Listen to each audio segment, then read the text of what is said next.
mangerons aujourd'hui, et demain nous mangerons mon fils.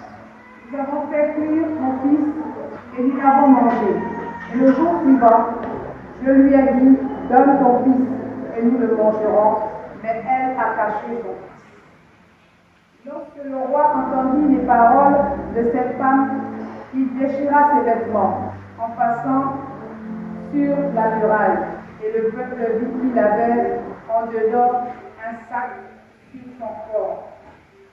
Le roi dit que Dieu me punisse dans toute sa rigueur si la tête d'Élisée, fils de Shaphat, reste aujourd'hui seul.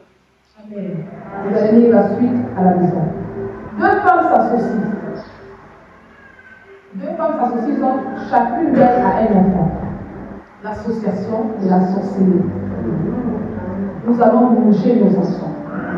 Commençons par le tien. Et ensuite, nous mangerons le mien. Donc, c'était vraiment cette semaine, dans la famille d'association, nous allons manger ton enfant. Et dès qu'on met accord, elles vont manger le premier enfant. Moi, ça, on va saisir. On arrive à la deuxième semaine, il faut venir donner le deuxième enfant pour ceux qui sont mangés. L'autre, c'est des trucs pour dire non, pas question. Je ne peux pas donner mon enfant. Voici vos salades. Les yeux de la sorcellerie. Oui, vous savez que nous vivons aujourd'hui dans nos familles, dans la nation. Ne date pas d'aujourd'hui, ça date de début. La Bible révèle ses faits. La sorcellerie existe. Donc, votre vie peut être bloquée à cause de la sorcellerie.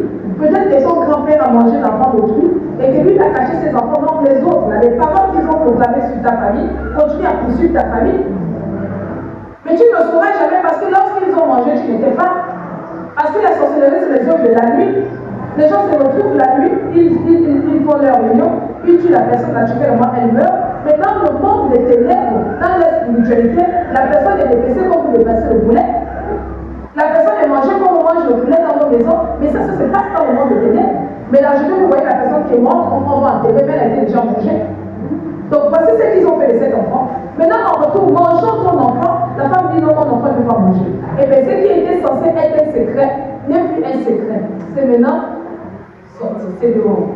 Le roi est au courant, qu'est-ce qui se passe? Cette femme a dit, associons-nous, mangeons. J'ai accepté de manger, maintenant je veux qu'on mange aussi son enfant.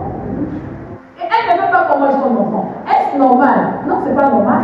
Qui a tué par l'épée, mourra par l'épée. Mon enfant est mort. Les œuvres de la sorcellerie, son enfant ne peut pas vivre. Et vous imaginez la vie de cet enfant-là. Si elle vit de nos jours, imaginez la vie de cet enfant qui n'a pas été mangé. Si Dieu ne l'a pas délivré, ça veut dire que cet enfant qui souffre, c'est une progéniture qui souffre.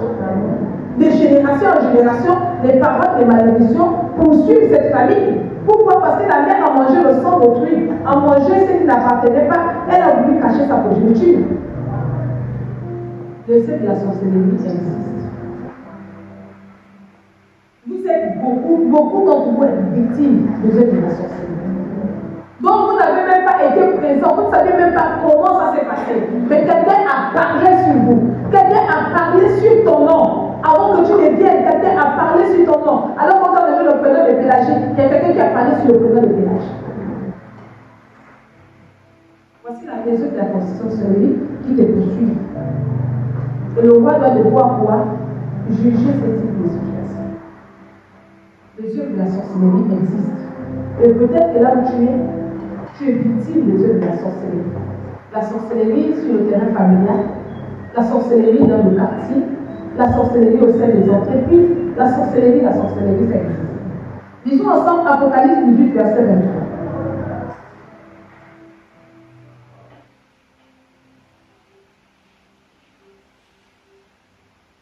À la lumière de la lampe, ne brillera plus chez toi, et la voix de l'époux et de l'épouse ne sera plus entendue chez toi, parce que tes méchants étaient les grands de la terre, parce que toutes les nations ont été séduites par tes achantements. Voici également les paroles de malédiction qui vont être prononcées. La lampe ne brillera plus, toute étoile ne brillera plus. Pourquoi? Parce que tu as été séduit par les œuvres de ce monde.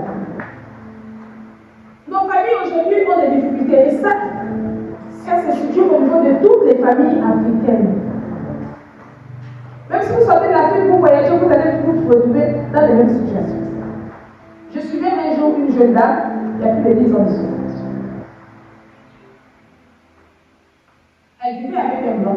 Et le blanc était en pleine procédure de divorce, ils ont fait plus de 10 ans ensemble et ils étaient ensemble. Et c'est son premier voyage pour la France. Donc quand elle arrive, puisqu'il a construit, elle est descendue avec le monsieur chez l'ex-épouse, parce qu'il avait sa chambre. Ça mangeait, ça rigolait, mais sauf que la dame en question, la blanche en question, elle jouait aux cartes. Et un jour, elle s'est amusée avec l'Africaine, on dit, assieds-toi, on va lire les cartes, ça vivait ensemble. Elle a commencé à lire les cartes, elle a raconté sa vie. Quand elle est revenue du Gabon, de la France pour le Gabon, la grossesse a disparu dans le ventre. La grossesse a disparu dans le ventre. Quand elle allait en France, on voyait le bébé dans le ventre. Il y avait des échographies. Quand elle est revenue de la France, la grossesse a disparu dans le ventre. Et c'est là où commence notre travail. Elle ignorait la malédiction. Elle ignorait la sorcellerie. Elle se disait qu'en allant en France, elle devait être tranquille. Mais en fait, son coup est tombé d'où? De là où elle est venue. Parce qu'elle est tombée entre les mains d'une magicienne qui a tombé son fils en disant les cartes. Lorsqu'elle arrive au Gabon, elle a passé près de 2 ans avec cette grossesse. Prière sur prière, le ventre faisait qu'elle s'enflait. Le monsieur l'a même abandonné. Refusé de non, ça c'est la sorcellerie, non, je comprends rien du tout. Tu m'as montré des photographies où il y avait des bébés dans le ventre et ensuite il y a pris les enfants dans le ventre. Qu'est-ce qui s'est passé? 2 ans abandonnée. Elle s'est retrouvée dans la vie à le voir les cailles. Pourquoi? Parce qu'elle était atteinte à la machine. 2 ans après, elle va accoucher de cet enfant, mais il était mort. Elle a risqué sa vie. Elle a perdu le mari, le blanc qui lui promettait le mariage. Elle a perdu sa stabilité. Elle a perdu l'état de bon enfant qu'elle a gardé dans le ventre. Pourquoi? Parce qu'elle ignorait, elle était ignorante des œuvres de la sorcellerie. Pour elle, c'était normal de porter une grossesse, d'accoucher après 9 mois. Mais les attaques du diable, lorsque le diable vise une maternité, vous ne pouvez pas vous en rendre compte. Lorsque le diable vise un ventre, vous ne pouvez pas vous en rendre compte. Lorsque le diable vise une famille, vous ne le sauriez jamais. Lorsque le diable manipule une famille dans les ténèbres, vous ne le saurez jamais. Lorsque le diable t'a consacré à ne pas te marier, tu ne le sauras jamais. C'est quand tu arrives à l'église et tu commences à constater le type de songe que tu fais. Mais pourquoi je ne me marie pas? Pourquoi je fais tel type de songe? Pourquoi je me marie toujours la nuit? Pourquoi j'ai type de combat? C'est type de combat. Pourquoi je suis poursuivi par les serpents? C'est là que tu commences à réaliser que la sorcellerie travaille dans ta vie, la malédiction travaille dans ta vie. Alléluia. Donc cette dame a tout perdu. Je ne sais pas ce qu'elle est devenue aujourd'hui. Elle a tout perdu. Parce que la sorcellerie a travaillé dans sa vie. Méfiez-vous des œuvres de la sorcellerie. Quelqu'un peut vous vendre. Quelqu'un peut vous vendre. Votre propre frère peut vous vendre s'il est dans les œuvres de la sorcellerie. Le plus grand sorcier, lorsqu'il arrive à un niveau très élevé, le dernier niveau de la sorcellerie, discerne. C'est quand on mange la chair, on voit le sang. Enfin, quand tu as dépassé ce niveau-là, il y a plein de niveaux de la sorcellerie.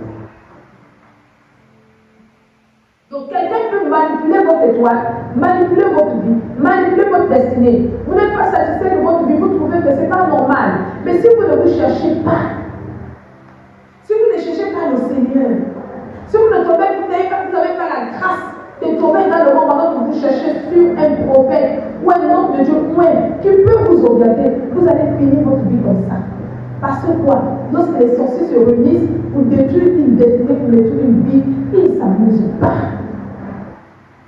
Rosa est présente sur une jeune dame que je suivais. C'est Rosa qui me l'a pas mis. À l'époque, nous sommes assis au tambour. Elle va dans l'hôpital pour aller lui dire qu'elle a le VIH. Elle est restée près de 10 ans, elle faisait que maigrir parce qu'elle avait le VIH.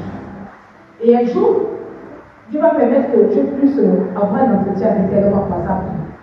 J'ai commencé un suivi avec elle. Et dans ce suivi, elle va faire un songe. Quand elle se trouvait dans son village, elle était sous le fumoir. Et si elle séchait parce que le feu la brûlait, on va prier pour détruire le fumoir, elle va voir le fumoir être détruit. Et c'est Rosa qui va prier pour elle. Je vais amener Rosa à prier pour elle. Elle va vomir, elle va sortir la chair humaine. Elle va vomir sa fille. Quand elle a vomi cette chair humaine-là, vous êtes témoin de ce témoignage. Quand elle sort la chair humaine, le monde qui suivait, jamais n'a récupéré ça. Quand elle est repartie à l'hôpital, le sida avait disparu. Celle qui maigrissait, celle qui avait le corps qui séchait, tout a disparu. En fait, on comprend bien derrière que ce n'était pas un sida normal. C'était le sida imposé par le monde du ténèbres. Donc il y a des maladies que vous avez, mais ces maladies ont été causées par les œuvres de la sorcellerie. Les échecs que vous vivez sont les échecs qui sont causés par les œuvres de la sorcellerie. La sorcellerie existe, et je me répète que vous pouvez être sous le joug de la sorcellerie, vivre le joug de la sorcellerie sans même vous en rendre compte. Et la personne qui est derrière cette œuvre, c'est là que de vous nourrir. Et il y a que de détruire votre vie. Après de détruire votre vie sans même que vous puissiez vous en rendre compte.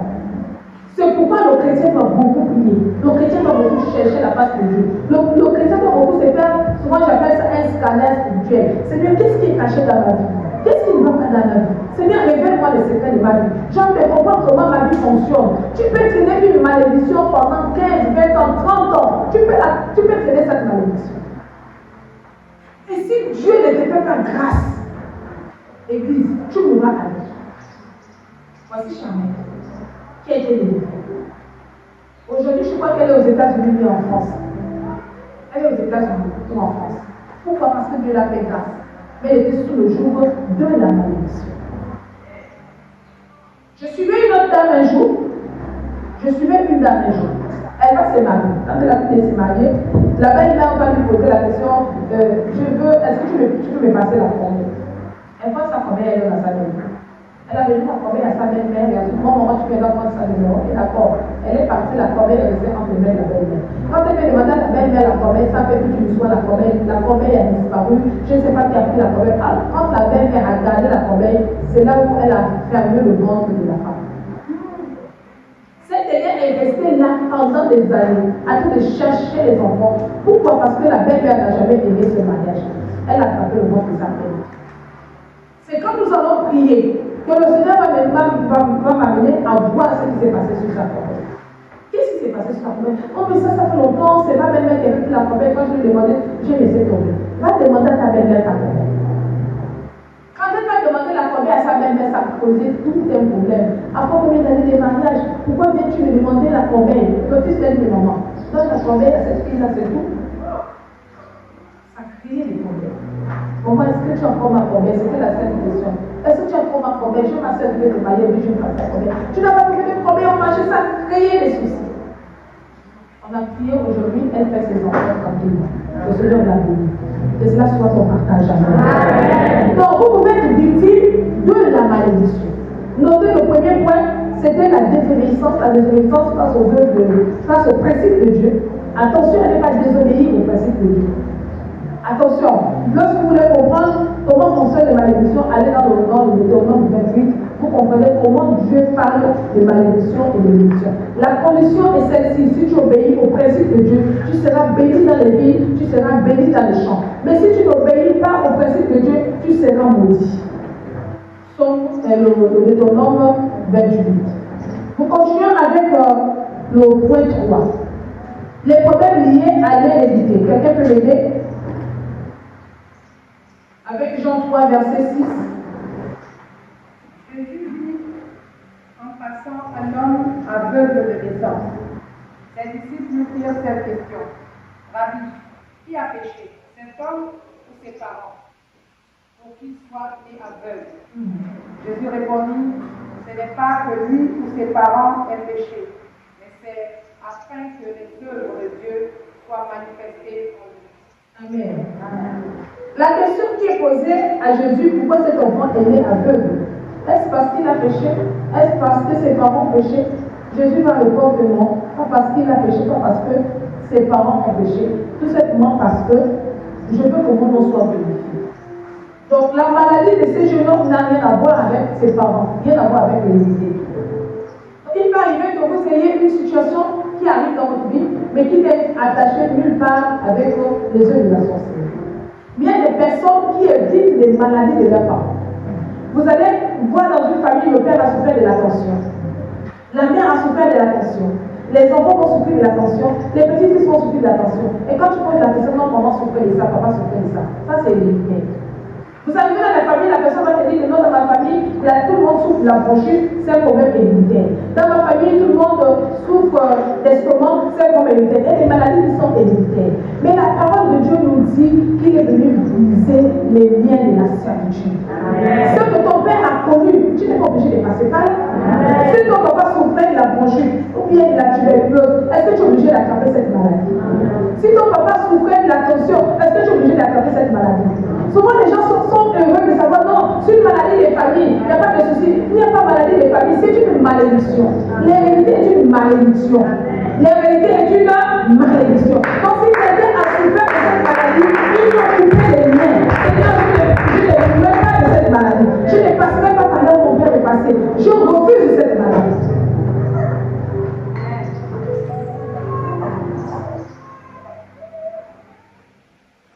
Alléluia. Il faut refuser cette maladie.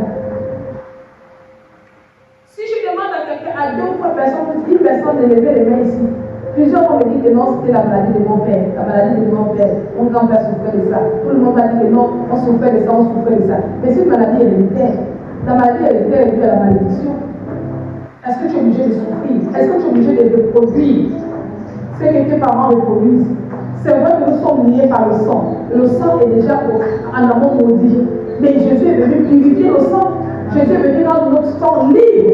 Jésus est venu couper le lien de sang. De telle sorte que lorsque tu grandis, que tu ne puisses pas subir les mêmes choses que ta famille.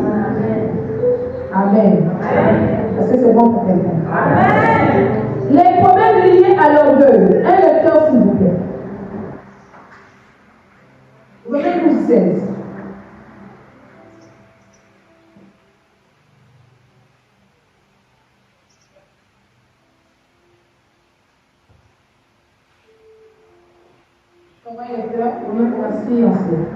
Romains 12 au verset 16. Ayez les mêmes sentiments les uns envers les autres. Ayez les mêmes sentiments les uns envers les autres. N'aspirez pas à ce qui est élevé. N'aspirez pas à ce qui est élevé. Mais laissez-vous attirer par ce qui est humble. Laissez-vous attirer par ce qui est humble. Ne soyez point sages à vos propres yeux. Ne soyez pas sages à vos propres yeux. Ayez les mêmes sentiments les uns que les autres. Donc, la malédiction, l'orgueil, était un problème pour l'Église, était un problème pour chaque vie, chaque famille. On trouve des orgueilleux partout. Mais la Bible dit que soyez humbles. Parce que Dieu n'apprécie pas les orgueilleux. Dieu aime les personnes qui sont humbles.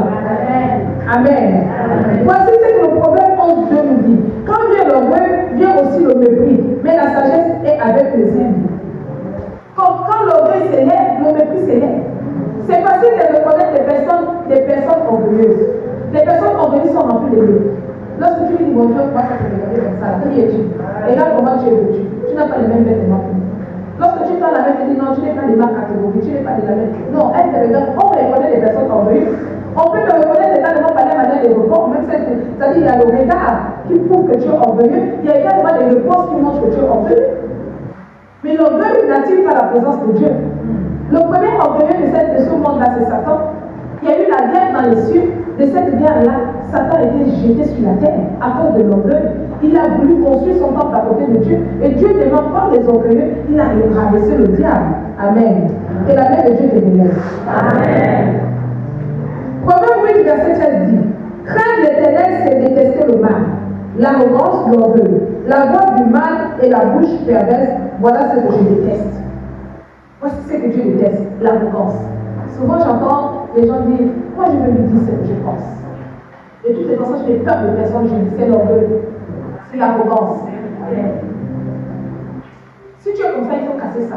Il faut pleurer devant la face de Dieu pour qu'on t'enlève cet esprit. Ça c'est l'arrogance. Il y a plusieurs personnes qui se sont retrouvées dans les ténèbres, qui ont vu les ténèbres dans leur vie à cause de l'orgueil.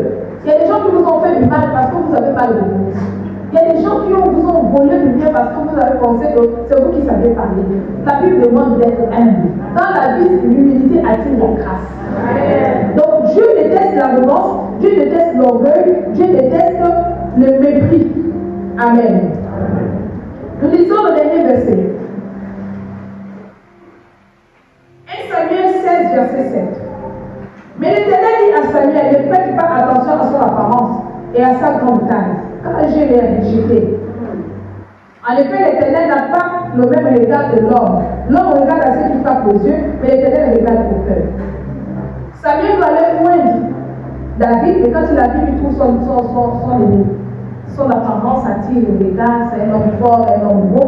Mais quand il a regardé l'apparence, c'est là qu'il a voulu le poindre. Dieu a parlé à son serviteur qu'il ne faut pas le poindre, ne regarde pas l'apparence.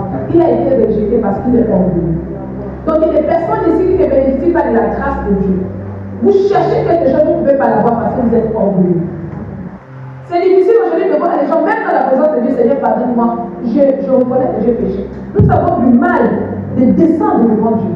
Nous avons du mal de reconnaître même nos fautes devant Dieu. Et pourtant, nous ne sommes que deux, Dieu et moi. Seigneur, alors je peux me dépouiller librement, je peux me déshabiller, je peux être mis devant toi. Mais devant Dieu, nous avons du mal à nous arrêter. Nous sommes orgueilleux dans la présence de Dieu.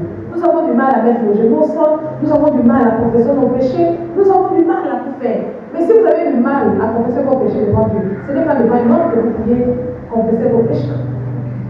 Donc devant Dieu, on est orgueilleux. Devant nos frères, on est orgueilleux. Devant la sœur, on est orgueilleux. Devant l'épouse, on est orgueilleux. Devant l'époux même, on est orgueilleux. Beaucoup de foyers sont détruits aujourd'hui à cause de l'orgueil. Parce qu'une personne n'est pas pour dire est-ce qu'on veut construire ou le détruire. Est-ce que ça vaut la peine de détruire? Dans nos recherches, au conseil des parents ici sur les divorces, on a voulu comprendre, je crois, il y a 5 ans d'alliage. J'étais à quoi niveau d'alliance. Pourquoi il y avait tant de divorces au sein de l'église? Et nous sommes allés jusqu'au final, nous avons donné les 2 jours du temps. Mais ce qui a été démontré là, dans les taux de divorce, c'est que les 3 quarts des personnes en divorce, ce n'est pas parce qu'ils ne s'aimaient pas. Ils s'aimaient, mais parce qu'ils étaient orgueilleux. Parce que personne ne voulait reconnaître son tort. Si moi je demande pardon, on va dire voilà, c'est moi, c'est l'homme qui sans moi tu ne peux rien dire. Ils s'aimaient, mais ils ont décidé de divorcer parce qu'ils sont orgueilleux. Et c'est là que David parle au nom de Jésus. L'orgueil, c'est l'ennemi du mal. L'orgueil attire la malédiction. Et Dieu déteste les orgueils. Donc, lui, le monde qui peut faire en sorte que vous soyez maudits ou bien que vous attirez la malédiction dans votre vie, c'est quoi? C'est quoi? On y va. Première chose, c'est quoi? Y a-t-il quelqu'un qui veut être maudit ici? Y a-t-il quelqu'un qui veut vivre sous le joug de la malédiction? Merci, donc merci de m'aider. Première cause, la désobéissance. Deuxième cause, la sorcellerie. Troisième cause, quatrième cause, de ce 3 causes. De ce 4 causes, merci. Est-ce que tu me retrouves quelque part? Si quelqu'un se retrouve quelque part, qui n'est pas là? Est-ce qu'on peut se lever un instant? Ceux qui se retrouvent sur les 4 causes, je parle de ceux qui se retrouvent. La désobéissance, si tu es dans la désobéissance, lève-toi. Si tu es dans les œuvres de la sorcellerie, parce que tu es manipulé par les œuvres de la sorcellerie, lève-toi. Si tu es dans les cas héréditaires, lève-toi. Si tu es dans quel cas encore? Tranquillement, simplement guérir pour rejeter la parole de Dieu. Deutéronome 28, restez le bon instant. Je vais répartir sur Deutéronome 28.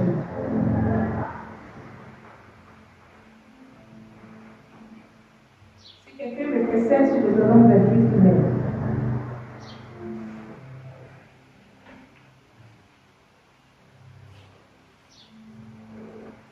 Si vous écoutez attentivement la parole de l'Éternel, votre Dieu, et si vous obéissez à tous les commandements que je vous donne aujourd'hui, si vous écoutez attentivement veut dire quoi?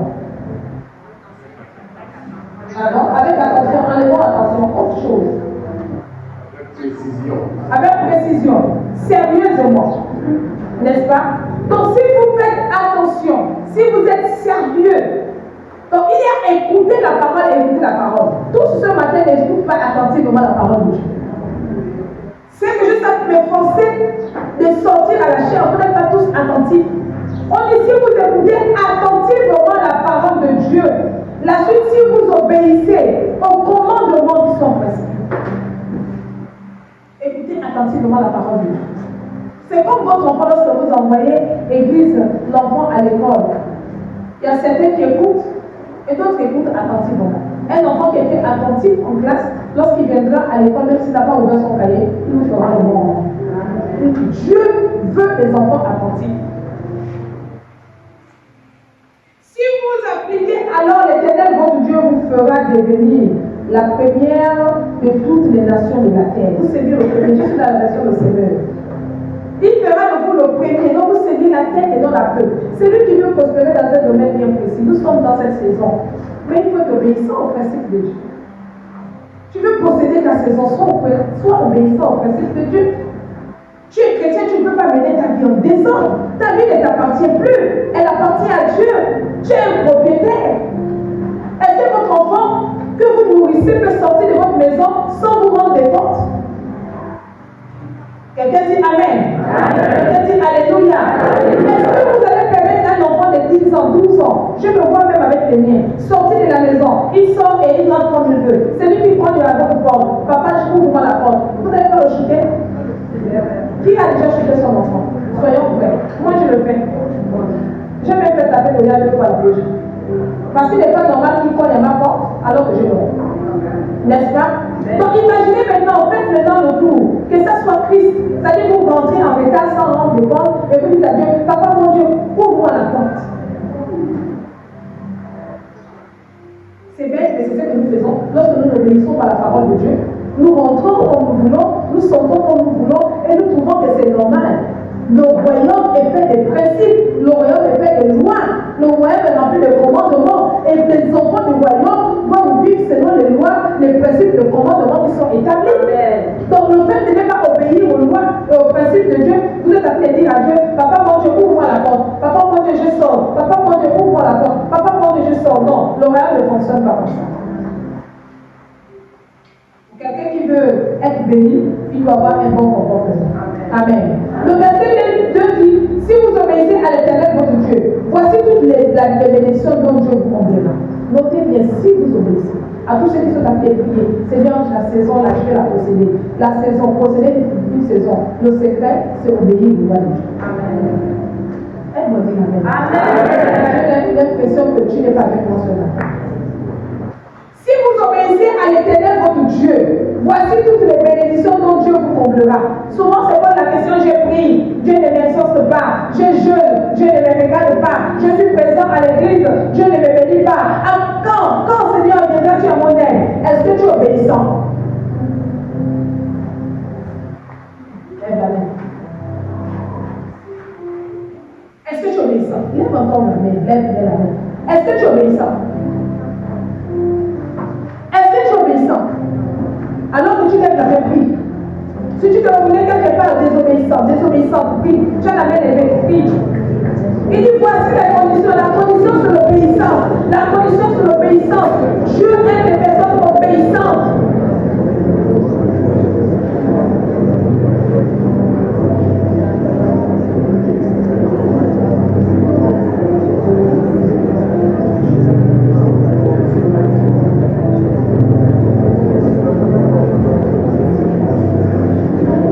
Amen. Est-ce qu'on peut s'asseoir? Acclame le Seigneur, s'il te plaît. Acclame la parole de Dieu.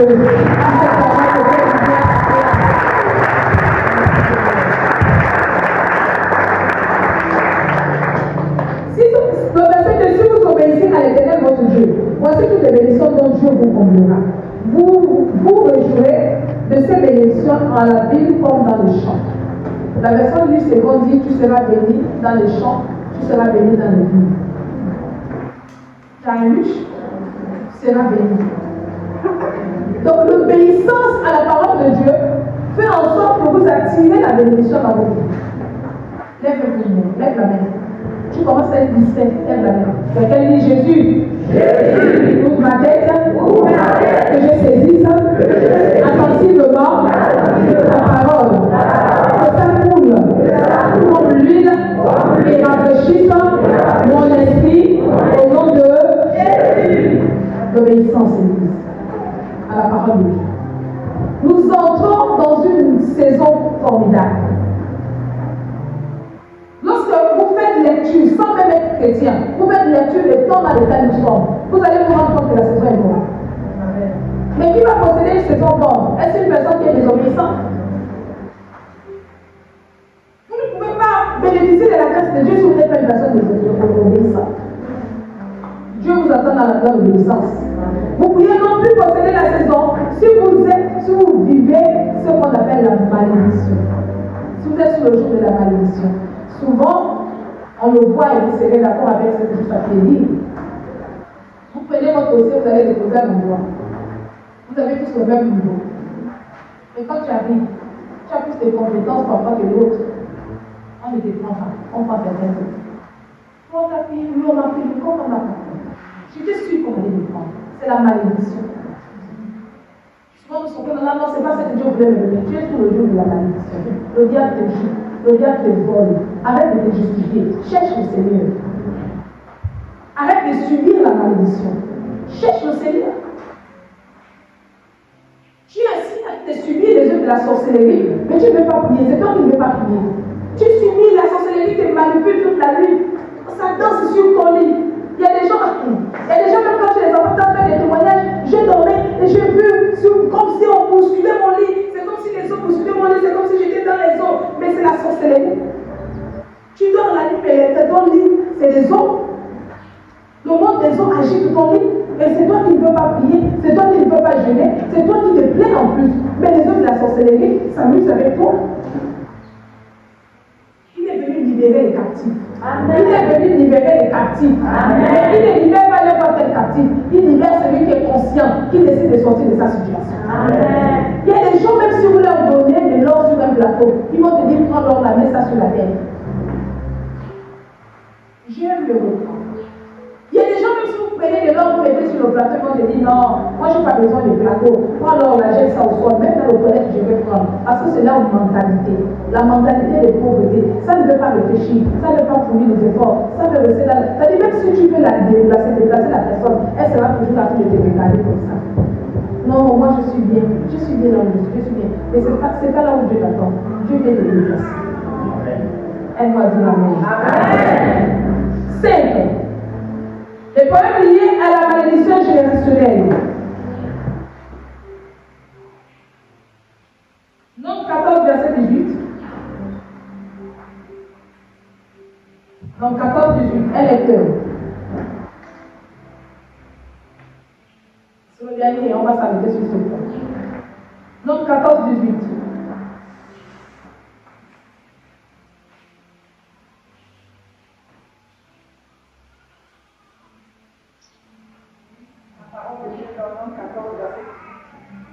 L'Éternel est lent à la colère et riche en bonté. Oui, il pardonne l'iniquité et la rébellion, mais il ne tient point le coupable pour innocent. Il punit l'iniquité des pères sur les enfants jusqu'à la 3e et la 4e génération. Qu'est-ce qu'il fait? Il punit quoi? De quelle génération à quelle génération? De la 3e à la 4e génération. Très bien. Tu es de quelle génération? Il punit de la 4e ou quoi? La première à la 4e. La 3e à la 4e génération. Vous êtes de quelle génération? Maman, tu es de quelle génération? Ancien, tu es de quelle génération? Ancien, tu es de quelle génération? Pardon? Est-ce que vous restez de l'église? Mon grand-père était de la 3e génération. Mon grand-mère était de la 3e génération. Donc tu tiens la génération depuis ton grand-père? Oui, depuis mon grand-père. D'accord. Donc si tu prends de ton grand-père à la génération de ton grand-père, c'est la première génération. Tu prends l'arrière-grand-père, c'est la première génération. Tu arrives à ton grand-père, deuxième génération. Tu arrives à ta mère, troisième génération. Tu arrives à toi, ça devient quatrième génération. Donc tu es de la quatrième génération. D'accord. On y va. Quelqu'un d'autre? Ancien Aaron, on y va avec toi. Prends ta génération. On parle depuis ton arrière-grand-père. Il faut d'abord préciser quelque chose. Lorsqu'on parle de génération, 10 ans. 10 ans.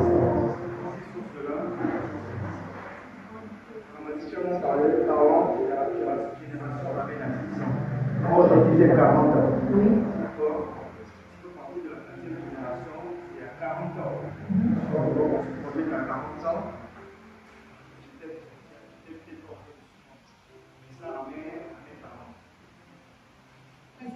quelle génération? Ça ramène à quoi? Tes parents, tu vois, ton grand-père, ton père. Mes parents, mon père. Oui, nous voulons partir de là, de cet arbre-là. De ces 10 ans de diabète, on parle de cet arbre. Chez ton grand-père? Non, on est chez ton papa là. Mathématiques, n'est-ce pas? De cette génération, on prend ton grand-père. Je parle de la génération de 10 ans. Hein, je ne parle pas d'abord de la génération. Je parle de la génération de 10 ans. Si vous parlez de la génération, vous allez vous perdre. Je parle de la génération de 10 ans. C'est-à-dire qu'on prend ton grand-père sur 10 ans. Après, on suit. Mon grand-père, par exemple, il est décédé à 63 ans. Très bien. Il a connu, à son vivant, il a connu 6 générations. D'accord. Voilà. Et je ne pourrais pas faire le calcul à quel âge mon père et ma mère sont arrivés. Bon, maintenant restons sur cette génération, c'est-à-dire que ton grand-père, on va aller simplement, ton grand-père a donné ton père. Ton père t'a donné. Et toi, tu as donné aujourd'hui. Ça nous donne combien de générations? Enfin, ton grand-père a donné ton grand-père une génération. Hein? C'est la première génération.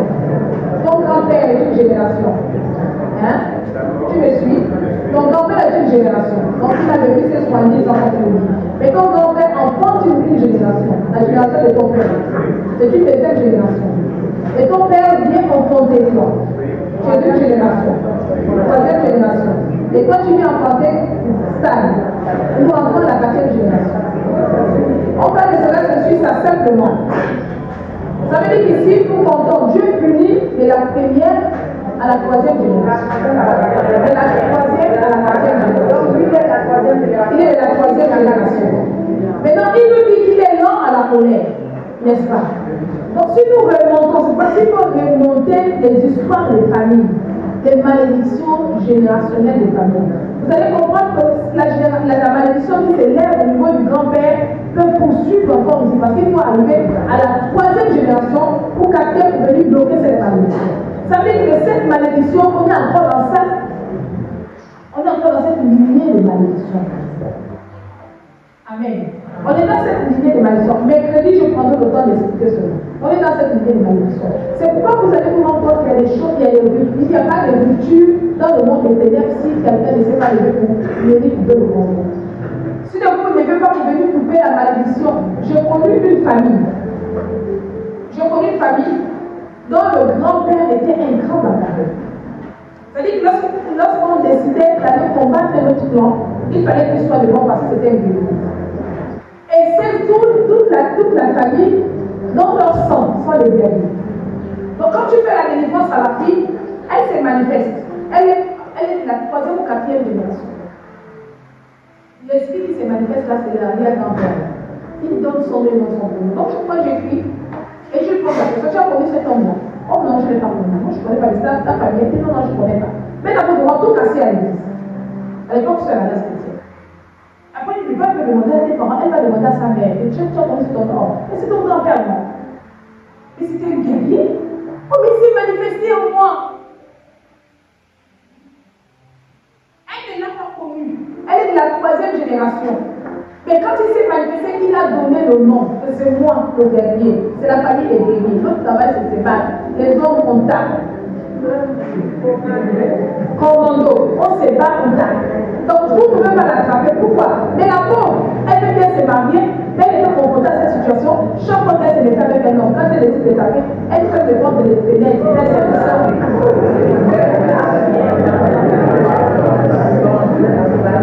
Donc, imaginez-vous, l'église. Imaginez ton pauvre homme. Tu as aimé la femme. Mais le jour où elle est terrestre parce que ça arrive dans un foyer.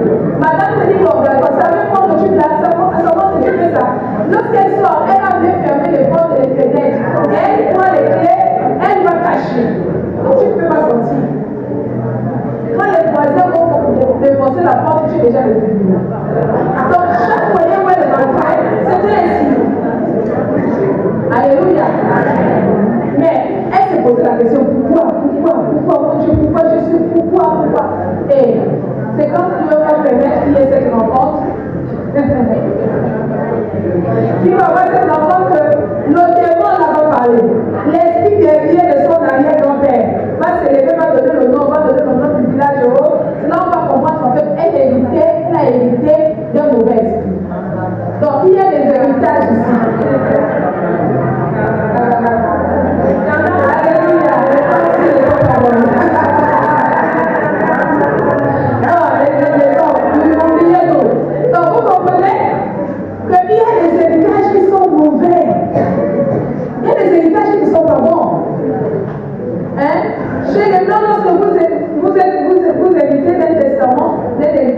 dit, il y a l'actif et le passif, n'est-ce pas?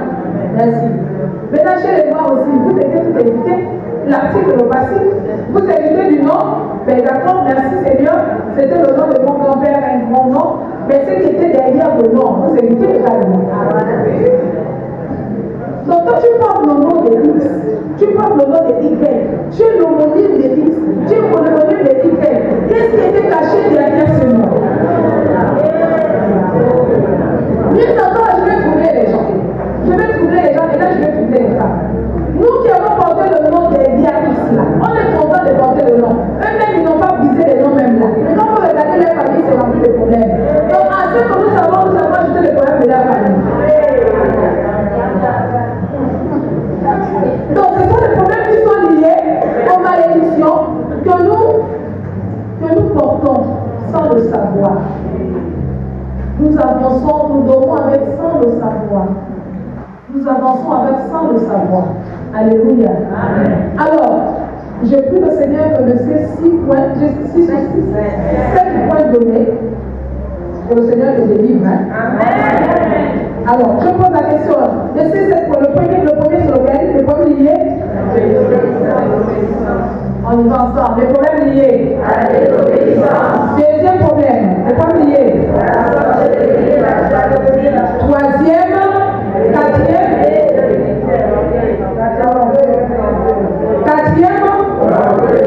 Cinquième. Ça fait 5. Avant de se lever par nous, on va essayer. Qui se retrouve quelque part? Je commence par moi. Nathalie, tu t'es retrouvée? Aurélie, tu t'es retrouvée? Papi, tu t'es retrouvé?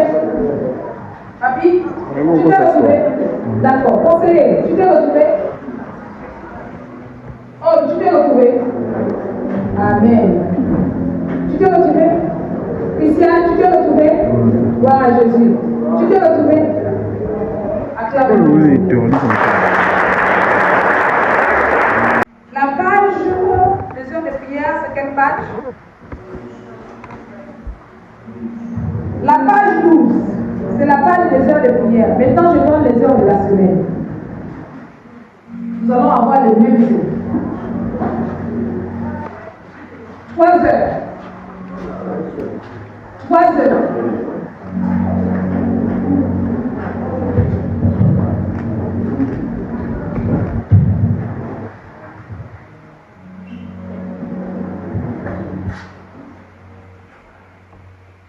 12 heures.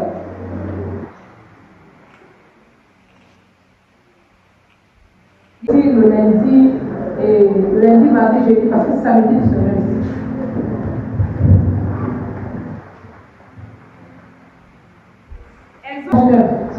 Vous avez les sujets de prière. Certainement, vous avez été touché par certains points de malédiction. Citez ci-dessus. Priez et confessez vos péchés. Voici les orientations. Priez et confessez vos péchés. Demandez au sang de Jésus de vous laver et purifier. Priez et détachez-vous de la marche de votre vie, de votre famille, de votre église, de votre nation. Ça, c'est les orientations. Et ensuite, vous avez la prière de proclamation. Vous êtes écrit proclamant ensemble cette semaine. Sur les 4 points qui sont donnés sur cette semaine, si vous trouvez qu'il y a des points en plus qui n'ont pas été mis là-dedans, sortez les points de malédiction pour vous. Amen. Amen. Est-ce que c'est clair? Amen. Ouais, mais je peux te dire quoi? Nous allons ensemble. Nous allons proclamer ensemble. Nous proclamons en 5 minutes. Pose ton appel, pose ton appel. Sur les 6 points qui ont été donnés, il y a des points qui sont revenus. Est-ce que tu peux élever ta voix pour briser la malédiction? Brise la malédiction. Lève ta voix.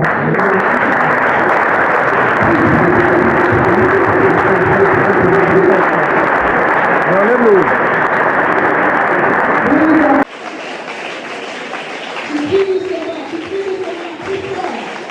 Détache-toi